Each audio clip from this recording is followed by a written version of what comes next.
confirmed. So what would happen with coronavirus if this call couldn't be recorded? How would this all be different? We didn't have Zoom and call recording and my little earbuds in my ears as I walk around. Telepathy. Uh-huh.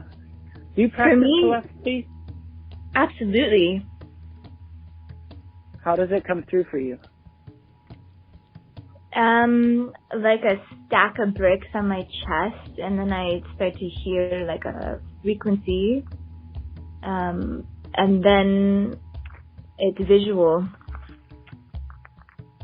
It's visual.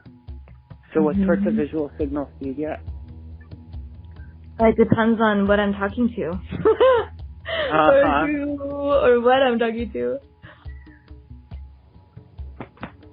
And do you close your eyes? Tell me more. Sometimes I close my eyes. I think from working with people, body work so closely for so long that I got to really hone in on what it feels like in my body to link it with another person's emotion. Ooh. And it's consistent. Okay. And the visuals are also, like the frequency, the feeling, the visuals are not always consistent, but I'm learning to match them. Huh.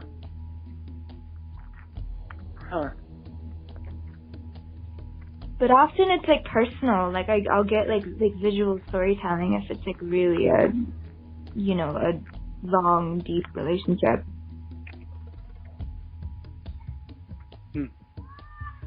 I find myself like so wanting that kind of perception, and for the most part I don't believe I have it, but then I know it comes through for me in other ways.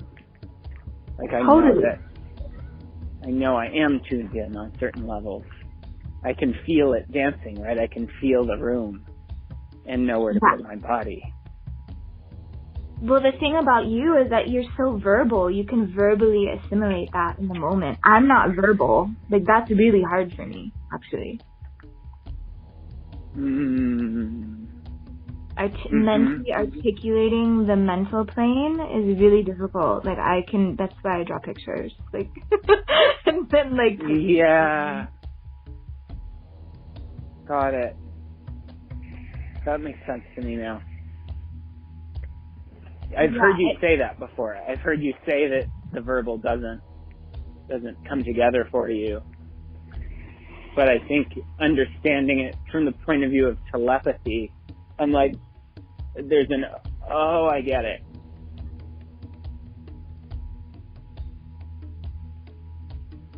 Yeah, like I think telepathy it's just like the radio, it's kind of like just trusting that it's gonna come through. And sometimes, it's like those days where, like, this might be old school because no one listens to radio now, we have so much control over it, but like when you get in your car and like you turn on the radio and your favorite song is playing, or like, I want them to play this song, and like that song would come on, and then it comes on, and there's the desire.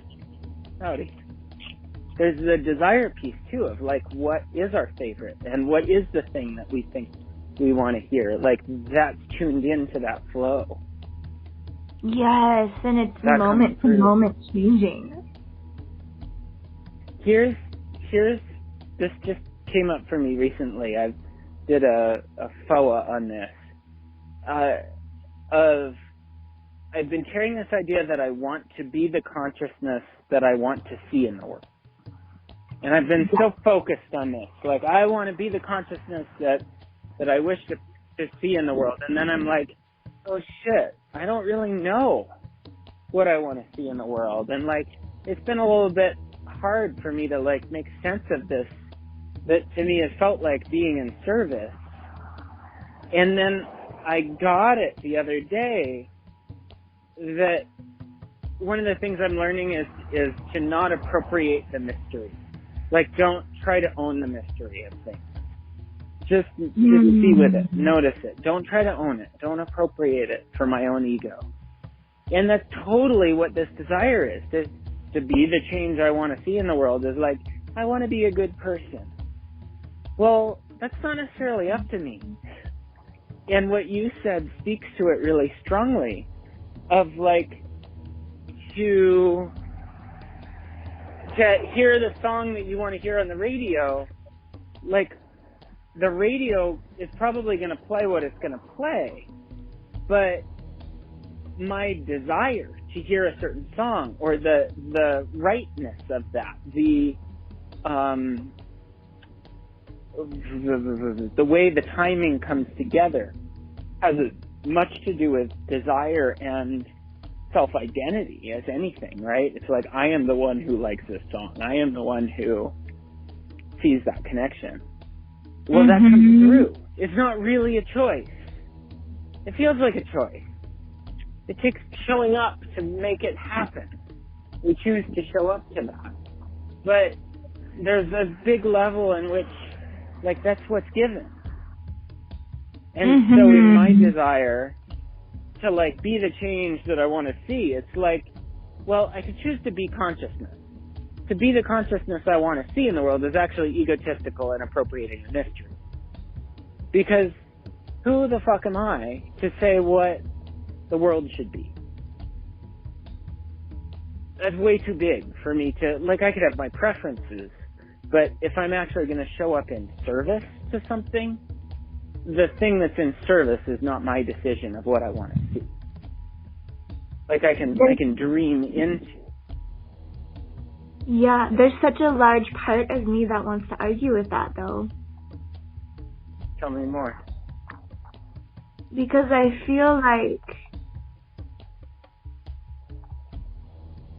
well, I think there's a conspiracy around, you could argue, like, the radio only plays like 10 songs and it's based on what's popular. So that's one narrative, is like the popular reality, like, that everyone's listening to, right? And you can jump in and be like, great, like, I like it. It's just cool. It's popular music. That I can handle so much of that. You know, it's like social media, like what's popular or whatever. And that's not all bad, you know, and I think that's what we think of when we think of ego, but you know, being quote unquote small, or just being individual and still shining your light like the sun, you know, on everything when it's out, because that's what it does. It doesn't have an ego, that's just what it does. Like, it would love an audience, but it doesn't need one. But that's who you are. And I really do think that's we each have like a unique blueprint of what we are not only good at, but what we're bad at, and what we're triggered by, and what we are naturally can be a balance of. And I think that's important, because owning what's going on right now, I think, is what's going to change it.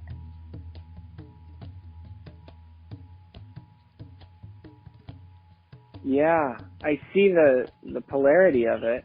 I suppose the part that gets me is the feeling that I know what I want to see in the world. I think it's a feeling. And maybe it's different for different people. Just like I have words, you have images. For me, the sense of the consciousness I wish to witness in the world comes through as a feeling. But I can't, if I try to make it cerebral, if I try to make it this, like, set of guidelines, it all falls apart. It just becomes, it dies. It becomes this egoic compilation of ideals, versus, I guess, the consciousness I wish to witness has more to do with a beingness. There's something just a suchness about it. a quality to it that can't. I think about some people like, what's his name? The More Beautiful World Our Hearts Know Is Possible. Eisenstein. Charles Eisenstein is pretty amazing at putting words to, he holds this idea of like the more beautiful world our hearts know is possible, right? That there is this world that we could dream into being. Totally. I don't think that's far-fetched at all. Like, I think what you mean by saying you want to be it is that the difference is, in one way, there's like an infinity to it. Like, you don't necessarily need to have the ending. You don't need to create a story with an ending. You just want this momentum. And for me, that's why I'm actually really angry right now, like deeply angry that people aren't upset and owning this, because when I look at what I want in the world, I look at kind of what I don't want. And right now I felt for most of my life actually that my freedom is taken away and my creativity is taken away. Like, if I'm going to live this life in the United States of America, I have to be this certain way and I have to play this game, which like I've had to learn how to play and make it work for me, but I still constantly run up against these structures, which I think now is a very globally obvious dissolving of all that it doesn't work. Yeah, a hardening of it too. Like, here, the most liberal people I know are the most fearful. Like, you must not contact anybody, stay the fuck home, blah blah blah. Yes. And like, some people are dying, and yes, some people are suffering, but not compared to what's being offered here. It ain't nothing. Like, yeah, totally. Yeah, I'm like blown away that the most liberal people I know are the ones calling for martial law.